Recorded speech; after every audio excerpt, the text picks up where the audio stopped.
Hello everyone, welcome back to my channel. ಎಲ್ಲರೂ ಹೇಗಿದ್ದೀರಾ? ಎಲ್ಲರೂ ಚೆನ್ನಾಗಿದೆ ಅಂತ ಭಾವಿಸ್ತಾ ಇವತ್ತಿನ ನಾನು ಈ ವ್ಲಾಗ್ನ ಸ್ಟಾರ್ಟ್ ಮಾಡ್ತಾ ಇದ್ದೀನಿ. ಈ ವ್ಲಾಗಲ್ಲಿ ನನ್ನ 6 ಮಂತ್ ಬೇಬಿ ಫುಡ್ ಹೇಗಿರುತ್ತೆ, ಏನು ಕೊಡ್ತೀನಿ ಊರಲ್ಲಿ, ಆಮೇಲೆ ನಮ್ಮ ಉತ್ತರ ಕರ್ನಾಟಕದ ಸ್ಪೆಷಲ್ ಪುಂಡಿ ಪಲ್ಯ ಹೇಗೆ ಮಾಡೋದು ತಿಳಿಸ್ಕೊಡ್ತೀನಿ. ಅದು ಸ್ಪೆಷಲಿ ನಮ್ಮ ಆಯಿ ಕೈಯಿಂದ ಮಾಡೋದು ತಿನ್ನೋದು ನನಗೆ ಭಾಳ ಇಷ್ಟ, ಭಾಳ ರುಚಿ ಮಾಡ್ತಾರೆ. ಪುಂಡಿ ಪಲ್ಯದಿಂದ ಏನಪ್ಪ ಬೆನಿಫಿಟ್ಸ್ ಅಂದ್ರೆ ಇದ್ರೊಳಗೆ ಹೈ ಮ್ಯಾಗ್ನೀಸಿಯಮ್, ಪೊಟ್ಯಾಷಿಯಮ್, ಆಮೇಲೆ ಇದ್ರೊಳಗೆ ಕ್ಯಾಲ್ಸಿಯಮ್ ಜಾಸ್ತಿ ಇರ್ತೈತಿ. ಮಕ್ಕಳ ಬೆಳವಣಿಗೆ ಅವಕ್ಕಂತೂ ಭಾಳ ಚಲೋ. 1 ಬೌಲ್ ತೊಗರಿಬೇಳೆ ತೋರಿ, ಆಮೇಲೆ ನೀವು ಜಾಸ್ತಿ ಖಾರ ತಿನ್ನೋರಾಗಿದ್ರೆ ಜಾಸ್ತಿ ಮೆಣಸಿನ್ಕಾಯಿ ತೊಗೊರಿ 10-12, ಆಮೇಲೆ ಒಂದು ಸ್ವಲ್ಪ ಬೆಳ್ಳುಳ್ಳಿ ಹಾಕಿರಿ, ಮೇಲೆ ಒಂದು ಸ್ವಲ್ಪ ಅರಿಶಿನ ಹಾಕಿರಿ, ಆಮೇಲೆ ತೊಳೆದು ಇಟ್ಟುಕೊಂಡಿರೋದು ಪುಂಡಿ ಪಲ್ಯ ಹಾಕಿರಿ.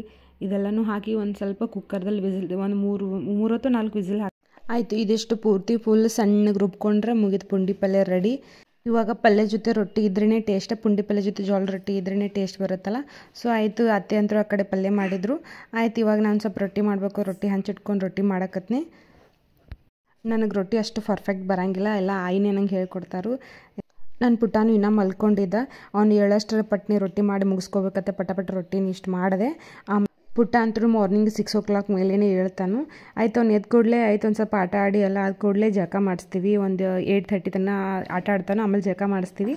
ಜಳಕ ಆದ ಕೂಡಲೇ ಆಯ್ತು ಅವನಿಗೆ ಪುಟ್ಟ ಹೇಳೋಕ್ಕಿಂತ ಮುಂಚೆ ಒಂದು ಸ್ವಲ್ಪ ರಾಗಿ ಗಂಜಿ ಮಾಡಿ ಇಟ್ಕೋಬೇಕಂತ ಅಂದ್ಕೊಂಡೆ. ರಾಗಿ ಗಂಜಿ ಯಾವ ಥರ ಮಾಡ್ಬೇಕಂತಂದರೆ ಏನಿಲ್ಲ, ಒಂದು ಸ್ವಲ್ಪ ಬೌಲಲ್ಲಿ ಒಂದು ಸ್ವಲ್ಪ ನಾ ಹಸಿ ಹಾಲೇ ಹಾಕ್ತೀನಿ, ಆಕಳದ ಹಸಿ ಹಾಲು ಹಾಕಿ ಅದರ ಒಂದು ಸ್ವಲ್ಪ 2 ಸ್ಪೂನ್ ಪೌಡ್ರ್ ಹಾಕಿ ಒಂದು ಸ್ವಲ್ಪ ಎಲ್ಲ ಕರಗಿಸ್ಕೊತೀನಿ. ಆಮೇಲೆ ಒಂದು ಸ್ವಲ್ಪ ಬೌಲಲ್ಲಿ ನೀರು ಕಾಯಿಸ್ಕೊತೀನಿ. ನೀರು ಕಾಯಿಸಿ ಕಳ ಕಾಯಬೇಕು. ಅದು ಸ್ವಲ್ಪ ಕಾಯ್ದಾಗ ಒಂದು ಸ್ವಲ್ಪ ಅದು ಹಾಕಿ ಎಲ್ಲ ಪೂರ್ತಿ ಎಲ್ಲ ಕರಗಿರುತ್ತಲ್ಲ, ಅವಾಗ ಇದನ್ನು ಆ್ಯಡ್ ಮಾಡ್ಕೋಬೇಕು. 6 ಮಂತ್ ಆದ ಕೂಡಲೇ ಮಗುವಿಗೆ ಎದೆ ಹಾಲಿನ ಜೊತೆಗೆ ಈ ಪ್ಯೂರಿ ಫಾರ್ಮಲ್ಲಿ ನಾವು ಯಾವುದಾದ್ರೂ ಕೊಟ್ಟರೆ ನಡೆಯುತ್ತೆ. ಅದು ಫ್ರೂಟ್ಸ್ ಆಗಿರಲಿ ಅಥವಾ ಈ ಥರ ಅಕ್ಕಿ, ಬೇಯಿಸಿದ ಅಕ್ಕಿ ಸ್ವಲ್ಪ ಸ್ಮ್ಯಾಶ್ ಮಾಡಿ ಅದನ್ನು ಪ್ಯೂರಿ ಫಾರ್ಮ್ ಮಾಡ್ಕೊಂಡು ಕೊಟ್ಟರು ನಡೆಯುತ್ತೆ.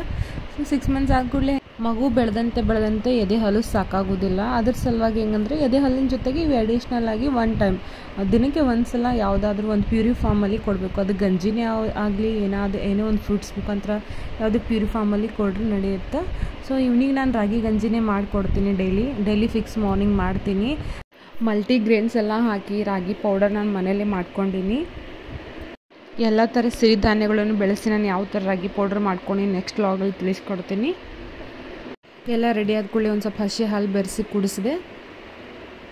ಆಮೇಲೆ ಒಂದು ಸ್ವಲ್ಪ ಹೊತ್ತು ಅವ್ರ ಅಜ್ಜನ ಜೊತೆ ಆಟ ಆಡ್ದ.